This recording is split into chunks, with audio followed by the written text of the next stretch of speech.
Less than a year after the New York Times and the New Yorker revealed a long list of horrifying sexual assault and misconduct allegations against Harvey Weinstein, launching what we now call the Me Too movement, the disgraced movie mogul was arrested on Friday and charged with rape and a criminal sex act. Two different cases, two different alleged victims. He's pleading not guilty, complete with, as you see there, a New York perp walk.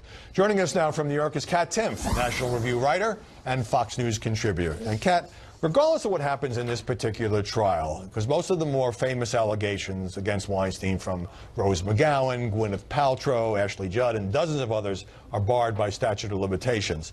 What's the cultural impact for everyone to see those pictures of Harvey Weinstein being led away from the court in handcuffs? Well, I certainly think that a lot of people really enjoyed watching that pervert be led away in handcuffs, myself included. And this is something that people have made a lot of jokes about. But when you think about it, it really is powerful, because this is certainly a moment that I know a lot of his victims never thought that they would see come.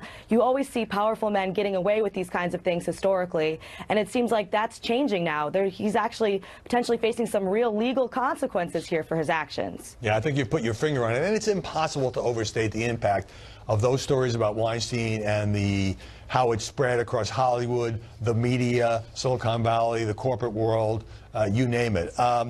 But is it also sort of a vindication of investigative journalism as practiced by the Times and Ronan Farrow, bringing down someone in Weinstein who, as you say, was seen as untouchable and wielded so much power through the media and would bully people through the media that nobody thought he'd actually be charged and led away in handcuffs?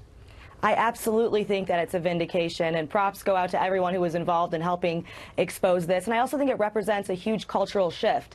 In the past, men used to be able to get away with assaulting or abusing women if they were powerful men and they had influence. Now we're seeing a lot of people, particularly in the media, willing to believe the stories of women, actually listen to them and share those stories, and that is eventually leading to getting justice for these victims.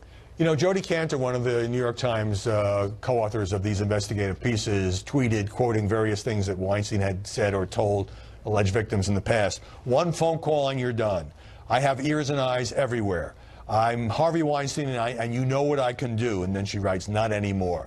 But I ask this question, is there a little bit too much of a celebratory tone to some of these stories and tweets? Because as much as you might have enjoyed, or I might have enjoyed, seeing Weinstein brought down, and again, he's entitled to a fair trial, this was also a tragedy that ruined the lives, deeply affected the lives of a lot of young and aspiring actresses.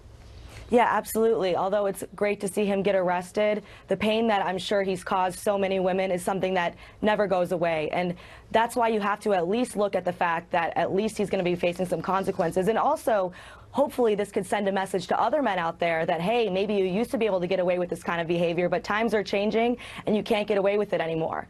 Right. I just wanted to sort of underscore the fact that this was a tragedy that touched the lives of so many people. And, of course, Weinstein has become the preeminent symbol of what has happened in many, many businesses.